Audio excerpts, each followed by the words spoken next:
siya no? Hindi yan. Hindi, dati nung hindi kasi maigpit. Hindi hinuhuli yan. Wala pa pati yung mga pisot-pisot niya. Walang dyan.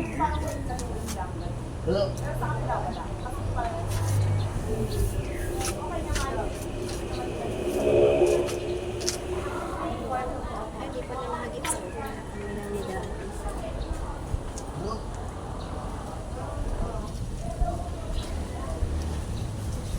Labis. Ay, ay, hindi.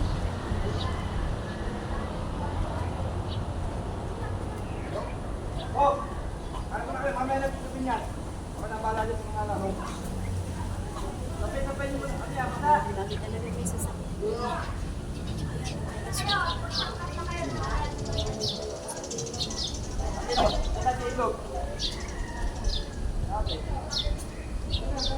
Hindi yun. Ito, luma-luma. Ito yung pinangsundo sa akin na nanihuli. Pinangan ako sa puso. Ito yung pinangsundo. Sabi. Kaya ako pinagpaulit sa puso.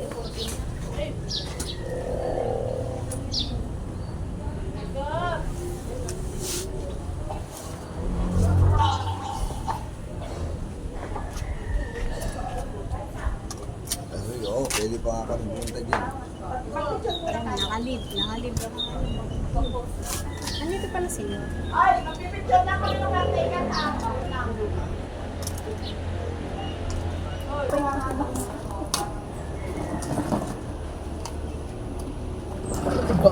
Yung siya pa yung video, you know. Mali kasi naman.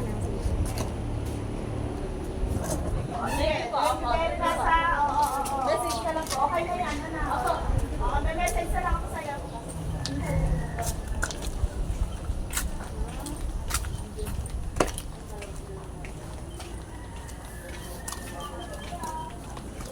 At after makapag-breakfast ng lahat ay lilipat naman kami doon sa may ilog.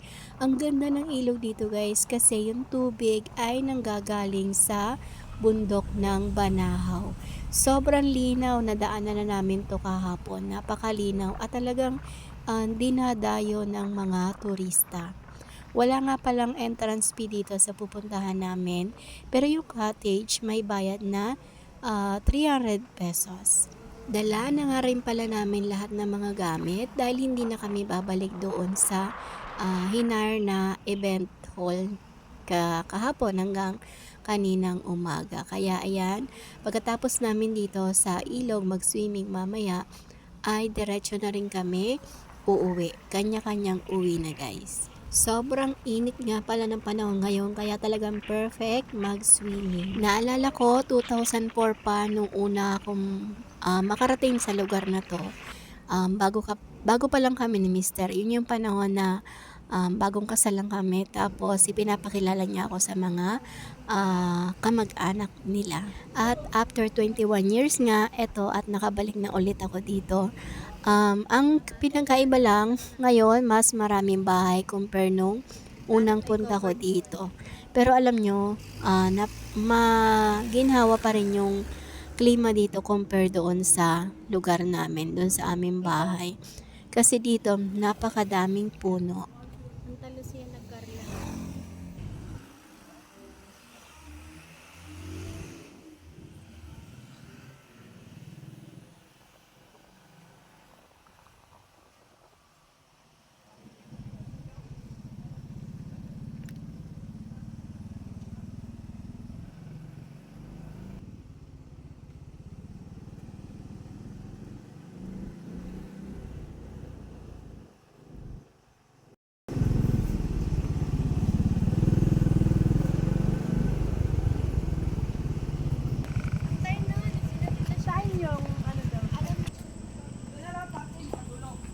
Parking daw. At dahil ilog itong aming paliliguan, wala ng proper outfit. Ito na rin yung aking susuotin para hindi tayo masyadong mabilad sa araw. Kailangan naka-long sleeve. At nakapajama pa ako dyan. Nakapost pala yun. Oh, dito na may isang kasama ko. Ay, Tito Henry mo, ayun, naligo, no? Yan na. Dapat may gumaganyan, may time, may oras. Tapos ito yung post. Sige, ayun na, punta na kayo doon. Punta na kayo doon, kuya. Kaya di ko man eh. Sige, mamaya ako. Iba na yung nakakaw na ng paligo. Kaya nga, kung maliligo. Oh.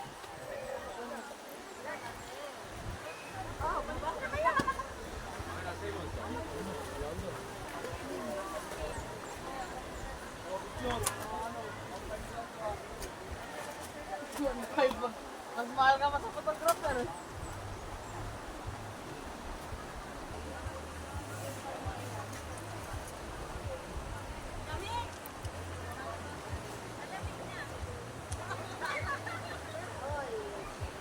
Gusto, takbo na doon.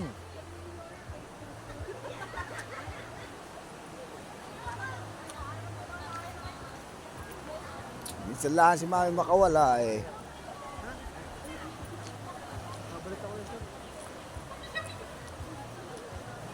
Nakatayo ka lang dun.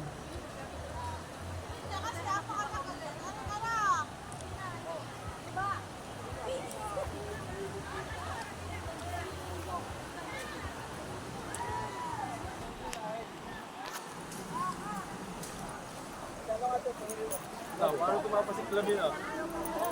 Nasaan? Alin? Paano maluluto ang Uling ba? Akin na.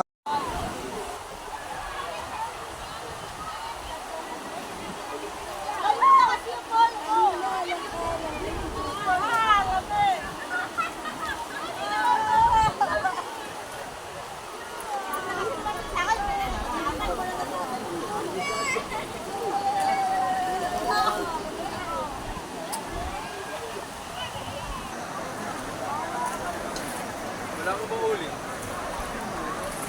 Wala pa eh. Paparikita ko na dito. Eh, kakaunti yan. Bibili pa yata uling.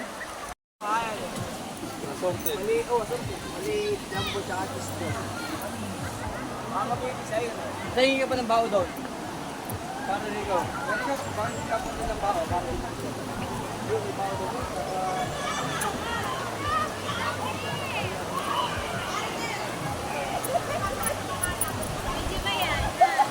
Video. Bigay mo lahat. Lahat.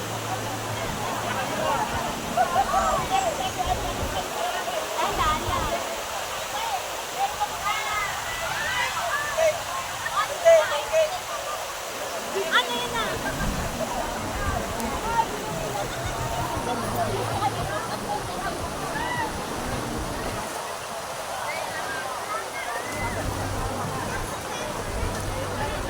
Ay, na-baby yan.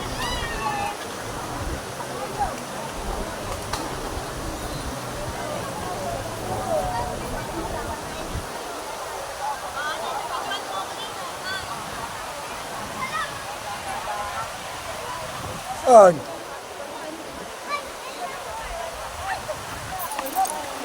Hinahanap ako. Kahit nasa tabi, hinahanap ako. Grabe naman. Hinahanap niya ako.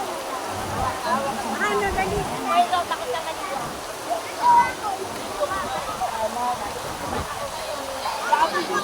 Ano, halika na.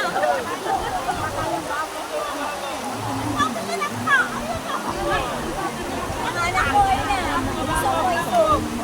Ganun mo, alam ka.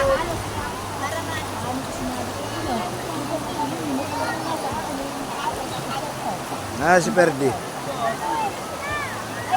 nakaway.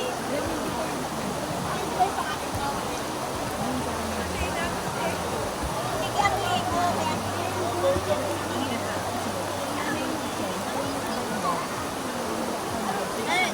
Pagka magkakapi ka, sabay mo ako. Kailangan ng painit. Ano eh, pag nagpainit ka, meron tayong kape dyan.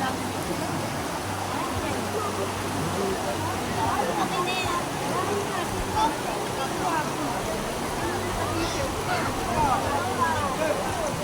Wow!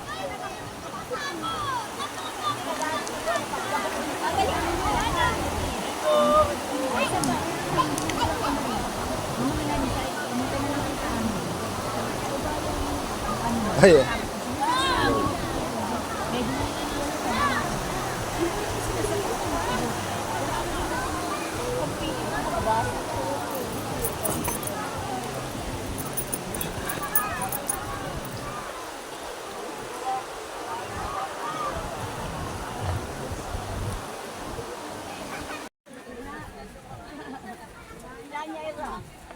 Ano baka malagyan ng ano, yung pagkain, magalagyan sigarilyo. Papasok ka, Is. Baka mapasok. Talagay nga alam. Tagal pa yun ah. Alas-dos. Ano ilalagay mo yan? Ano ba yun? Ano ba nandyan? Sige, kung anong nandyan.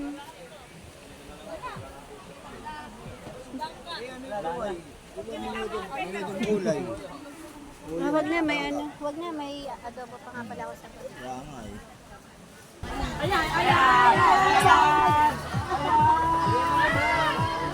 Kabayo. Meron bang tao eh?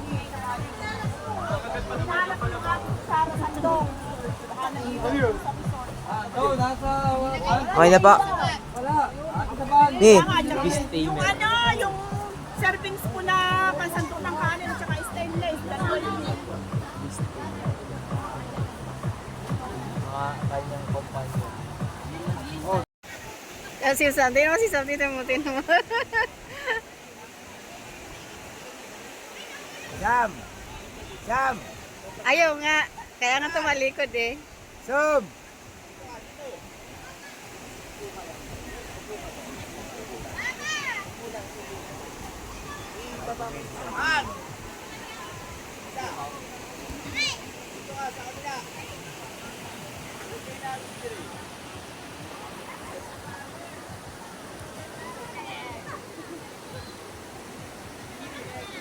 Hindi ko ba yan? Pinagdala ko na, ayan nga, paligo na ngayon ng daddy. Ayaw niya ibaba. Mag-iinom po ba yan? Mag-inom yan at uuwi na talaga ako mag-isa. Hindi Alas. oh, kami na lang ni Kuya.